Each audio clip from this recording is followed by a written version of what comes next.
Olá pessoal, tudo bem? Aqui quem fala é o professor Marcos Antônio e hoje o professor trouxe uma videoaula bem interessante para nós, que é o ciclo da matéria. A gente vai falar um pouquinho sobre esse assunto que é bem legal para nós. Vamos nessa?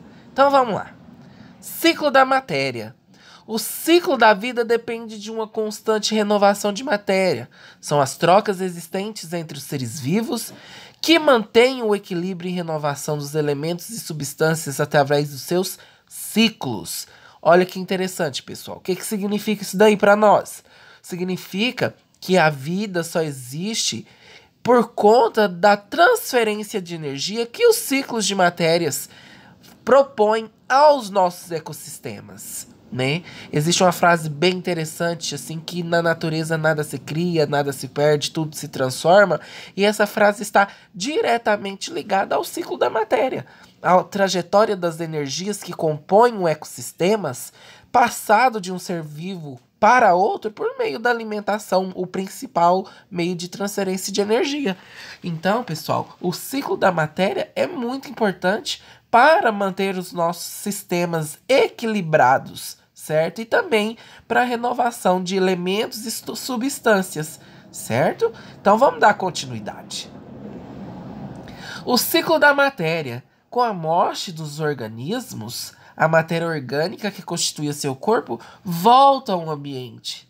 Então nós sabemos que, pelo menos os seres vivos, eles passam por um processo de amadurecimento, né? E assim como a fruta amadurece, ela passa pelo apodrecimento também, não é verdade?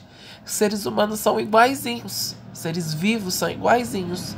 Eles passam pelo processo de amadurecimento, onde eles passam da idade da infância para a adolescência, para a fase adulta, para a terceira idade, né, que é a parte idosa, e infelizmente a gente vem a falecer a um momento, né? E essa transferência de energia que a gente consumiu durante toda a nossa vida, ela tem que ser devolvida para os ecossistemas. E como que essa energia é devolvida? Através da decomposição, que é a maneira em que seres decompositores agem no nosso corpo para a devolução da energia, principalmente ao solo. E essa energia volta para o ciclo da matéria, geralmente em direção a um produtor que se alimenta da matéria orgânica presente no solo. Olha como é interessante e como é importante essa troca de energia. Dando continuidade, a gente vai falar um pouquinho sobre o que é matéria orgânica. O que é matéria orgânica, professor? Então, a matéria orgânica ela é um composto formado por restos vegetais, muitas vezes folhas, raízes, né? Cascas de alimentos. E também tem a presença de animais, de seres vivos, né? Que integram o solo também, só que em menores quantidades. Que é a questão da vida-morte, que eu expliquei para vocês, em que o ser humano morto, ou ser vivo morto, devolve toda a matéria orgânica e toda a energia consumida para o meio ambiente, geralmente ao solo, certo? Olha como é interessante. Quando a gente fala de ciclo da matéria, a gente vai falar também de um assunto bem interessante, que é cadeia alimentar. O que é a cadeia alimentar? Vamos entender um pouquinho sobre esse assunto que é bem interessante? Então vamos lá. Os seres vivos estão ligados intimamente entre si com relação ao meio ambiente, principalmente com relação à alimentação. A cadeia alimentar e a teia alimentar descreve o vínculo de alimentação dos animais e mostra claramente o transporte de energia. Então, o que é a cadeia alimentar? Ela é uma ferramenta gráfica, ou seja, nós vamos representar esse transporte de energia por meio de desenhos de forma que fique claro quem são os produtores, quem são os consumidores e quem são os decompositores, né? E isso vai estar tudo ligado por setas que indicam a transferência de energia de um ser vivo para outro. Ou seja, as setas, além de mostrar quem come quem, indica para quem vai a energia consumida naquele sistema de cadeia alimentar, certo? Agora a gente vai entender isso melhor com a cadeia alimentar que o professor preparou para vocês, certo? Mas vamos dar continuidade. Lembra que eu acabei de falar com vocês que a gente passa de produtor, decompositor, consumidor? Agora a gente vai entender melhor o que significa esses termos, né? Que o professor só falou e não explicou nada para vocês. Agora a gente vai entender. Então, pessoal, para vocês entenderem, a gente tem os seres vivos e não vivos, certo? Esses seres compõem os nossos ecossistemas, compõem a vida que a gente conhece no nosso planeta. A gente vai estudar um por um agora. Então, vamos lá. O primeiro tipo de ser são os produtores, a gente tem os decompositores e temos também os consumidores. Digamos que todos os seres se enquadram nessas três divisões, certo? E cada um tem uma característica em específico. Por exemplo, os seres produtores são aqueles que produzem o próprio alimento. E nós sabemos que seres que produzem os próprios alimentos geralmente são plantas, algas, certo? Vegetais. Todos esses seres produzem o seu próprio alimento por um processo que a gente conhece como fotossíntese, certo? Então, por isso, eles não dependem de um outro ser para sobreviver. De que eles precisam? De luz, luz e calor do sol, combinados com água, com temperaturas, e produzem o próprio alimento, e por isso quase toda a cadeia alimentar, toda a cadeia alimentar inicia-se com a presença de um produtor, certo? Dando continuidade, a gente vai falar agora dos decompositores, né? Os decompositores são as bactérias e os fungos. E o que eles fazem, professor? Eles são responsáveis pela decomposição da matéria orgânica presente nos organismos vivos, que em certo momento vem a morrer, certo? Então, os seres decompositores, eles decompõem matéria orgânica.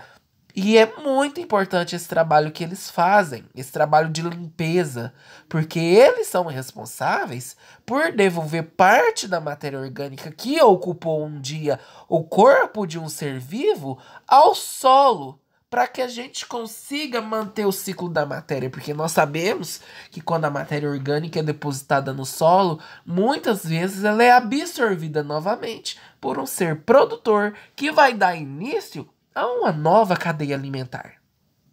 Olha como é interessante. E agora a gente vai falar dos consumidores. Os seres consumidores são aqueles que não produzem o próprio alimento. Eles precisam consumir outros seres vivos ou não vivos para poderem sobreviver, certo? Então, exemplos desses seres consumidores são os animais, somos nós, seres humanos, somos nós, homo sapiens, certo? Nós nos enquadramos nos consumidores. A gente precisa consumir como alimento outros seres vivos ou ainda os vegetais, as plantas, certo? E quando a gente fala de seres consumidores, eles são divididos em carnívoros, certo? Que é aqueles que comem carne. A gente tem, por exemplo, o leão, o tigre, o gato, o urso, o cachorro.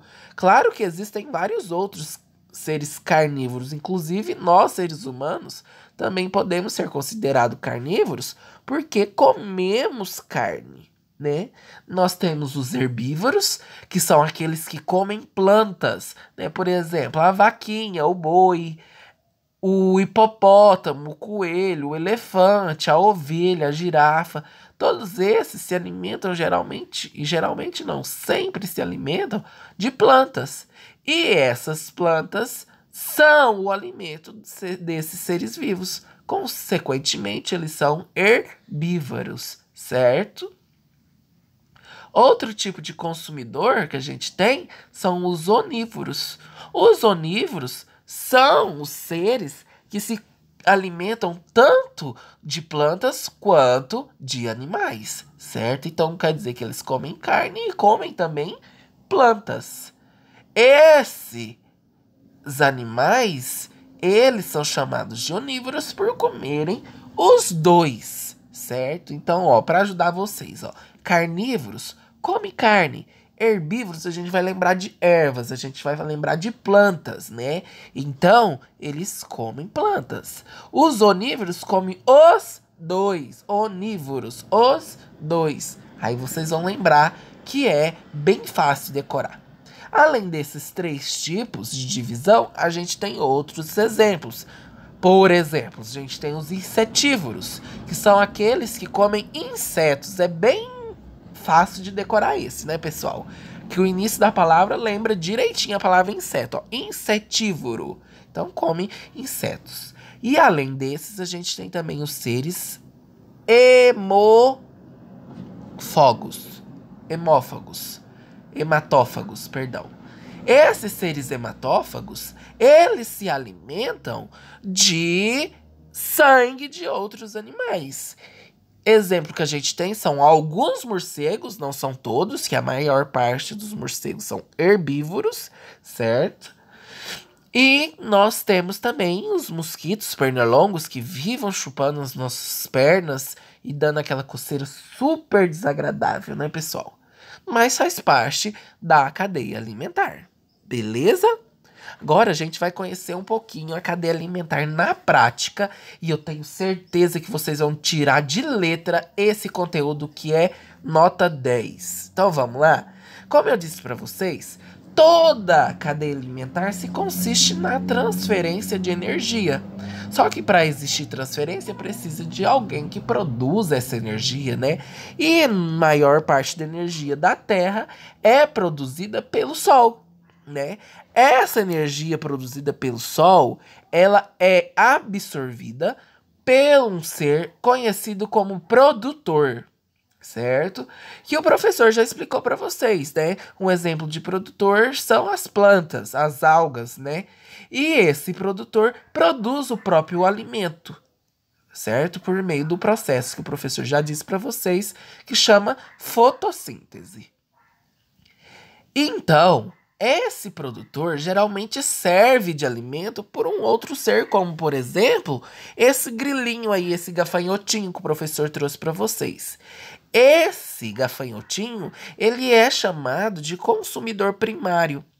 Todo consumidor primário vão ser herbívoros, certo? Porque são seres que se alimentam de plantas, tudo bem? Então, os consumidores primários são herbívoros. Aí, esse grilinho, ele vai servir de alimento por um outro ser vivo. E esse ser vivo vai ser denominado de consumidor secundário. O que é um consumidor secundário? É qualquer ser vivo que não se alimente apenas de plantas, certo? Ele é chamado de consumidor secundário. Exemplo que a gente tem aí é o nosso sapinho, não é verdade? Aí esse sapinho, ele vai servir de alimento para um outro animal. Esse animal vai ser chamado de consumidor terciário. Mas como ele não se alimenta diretamente de um produtor, em devido momento, ele também pode ser chamado de consumidor secundário, certo? Esses nomes, consumidor primário, produtor, consumidor secundário, consumidor terciário, são chamados, em geral, de níveis tróficos, certo? Então vamos lá. A cobrinha também vai servir de alimento por um outro ser vivo. Esse ser vivo pode ser, por exemplo, o gavião. Então o gavião, ele vai se alimentar da cobrinha e será um consumidor quaternário. Ou ainda pode ser chamado também de consumidor secundário, porque depende muito de que posicionamento ele vai estar na cadeia alimentar, tudo bem? E eu disse para vocês desde o início que consumidor secundário se enquadra para qualquer ser vivo que não se alimente de um produtor, certo? Que ele se alimente de um ser que não seja produtor. E esse gavião, ele muitas vezes, ele vive a vida toda, né? Porque é difícil ter um predador para um gavião. Primeiro porque ele é grande, segundo porque ele voa. E muitas vezes a combinação de animal grande com a habilidade de voar é quase que impossível a morte desse animal por fatores que não sejam naturais, certo? Então, esse gavião vive até o fim da vida, por exemplo, e morre por causas naturais. Quando ele morre, entra em ação um outro tipo de ser vivo, que são chamados os decompositores.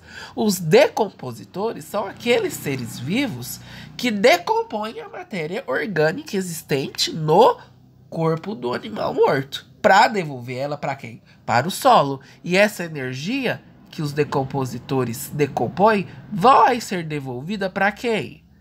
Para o produtor, que vai se alimentar da matéria orgânica presente no solo.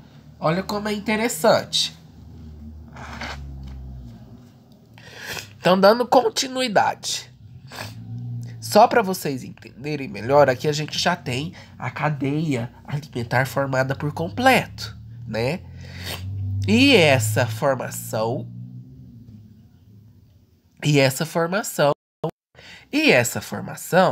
depende muito de cada tipo de ligação de alimentação. Por exemplo, a gente tem vários tipos de cadeia alimentar, mas essa ela se encerrou lá quando os decompositores decompõem a matéria orgânica, né? Ficam com parte da energia e a outra parte é devolvida para o solo. O que a gente tem que observar de importante? Essas setinhas indicam para nós o fluxo da energia, ou seja, para onde está indo a energia do ecossistema dessa cadeia alimentar. Então vamos lá, para vocês entenderem melhor. A energia do sol foi para a planta. A energia da planta foi para o gafanhoto. A energia do gafanhoto foi para o sapinho. E assim por diante vai acontecer até a gente chegar no nosso último consumidor, que vai morrer e ser decomposto por os seres decompositores, que são os fungos e as bactérias.